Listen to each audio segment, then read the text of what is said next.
Greetings Marines, FiOth here, and today I'm bringing you my fast fire review for the Switch port of Aliens Fireteam Elite. All the gameplay you see here is from the demo that's available for everyone to download on the Switch. As you can see on the top left, there is a prompt to visit the store for the final purchase.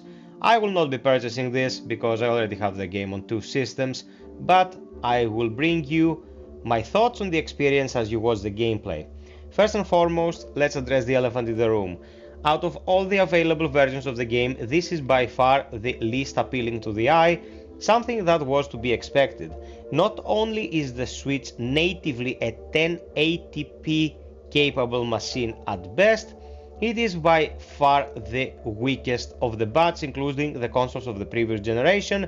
There is no comparison with what we're getting with the PlayStation 5 or the series machines, of course. How does the game run? Taking the whole how does it look out the equation, we can focus on the fundamentals. Is this playable considering it's a cloud computed game?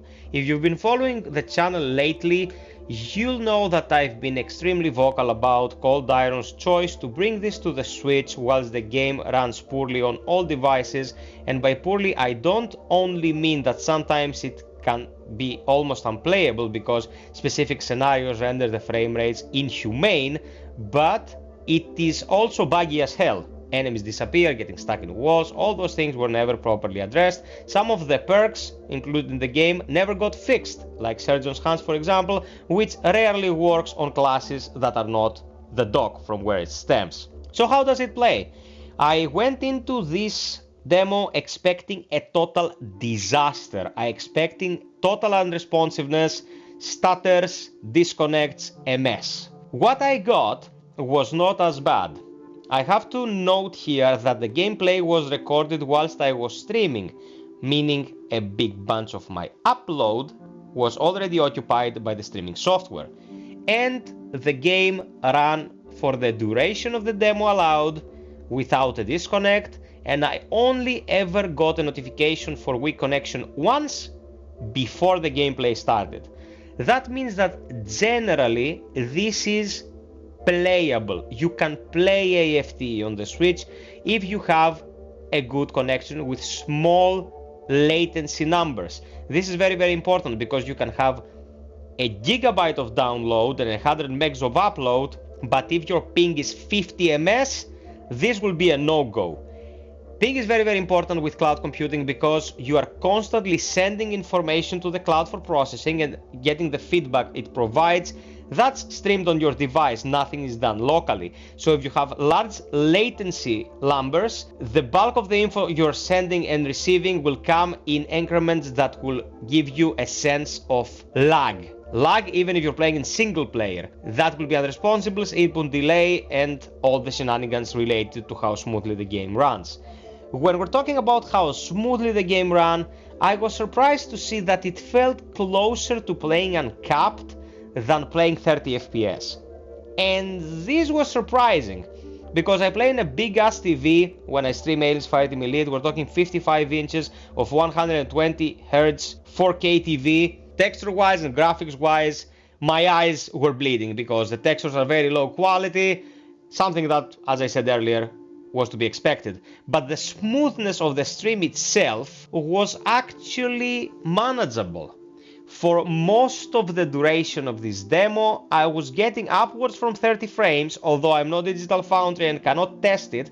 I rarely felt like the game was running below 30, and if you've played the recent Resident Evil games, starting with the remake of Resident Evil 2, you will have an understanding of what I mean with uncapped.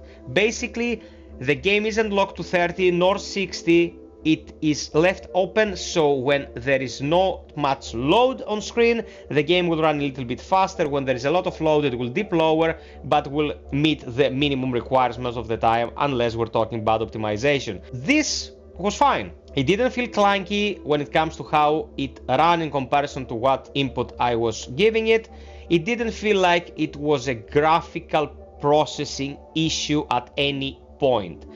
What became an issue from time to time is the fact that you could feel the data being streamed towards the cloud processor and from the processor to the switch. It felt like I had a reticle acceleration in most cases, like I would try to do a minor adjustment and then my reticle would suddenly fly in a direction and I would be very inaccurate as a result. Having played this game for 1,000 hours, I know I can be extremely accurate, and on top of everything else, I was also using a controller that I'm not very accustomed with, but it kinda brings the Xbox feel. It is the Nintendo Pro controller, and I am very used to using Xbox layout controllers throughout all these years. The quality of the controller will play a role.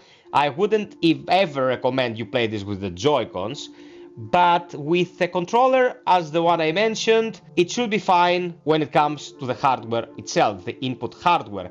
Now, as it comes to the input software, you'll get a variable experience. Sometimes you'll get very, very low latency numbers and you will feel like everything you tell the game to do is done on the fly with perfect synchronization, and other times you'll get either the feel I just mentioned, or you, of course, will notice a dipping in the proceedings.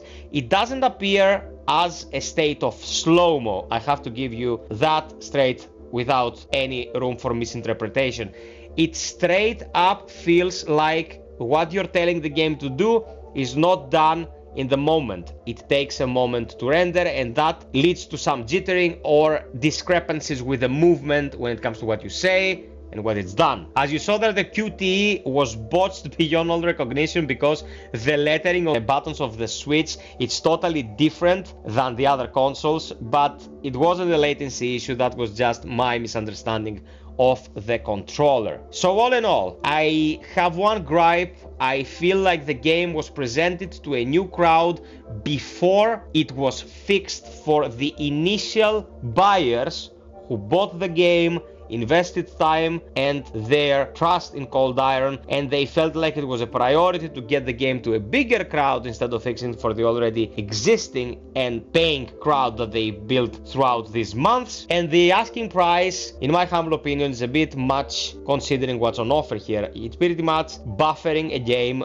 from an external source, from the cloud. If you have a very powerful line with little latency and you don't have any other system to play this on, it can be an interesting experience. Do not expect to play this on the go in any shape or form. You need to be next to your Wi-Fi source and make sure that in the house there is nothing drawing too much bandwidth or sending too much data outwards.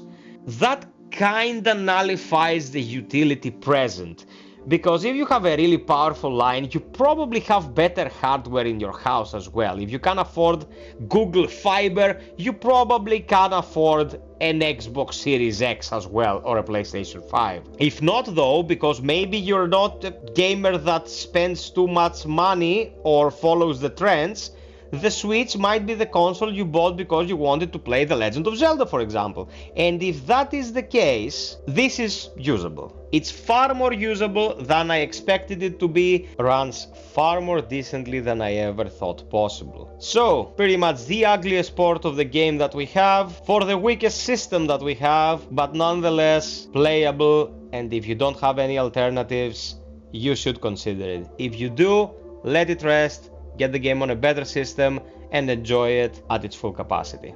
Thank you for watching this, guys. Sub, like, share, hit the notification bell. I wanted to bring it out for you as soon as possible because I know people are on the fence about it. I will leave you here. I don't want to tire you. If you consider the work being done here worthwhile, consider Patreon, a membership on the channel, or even a super thanks with a little heart icon below. And if you wanna watch my extended, all-encompassing, finite review of Fireteam Elite that I did a few months back, you can get started right here. Until next time, be well, stay frosty, and always strive for perfection. Cheers!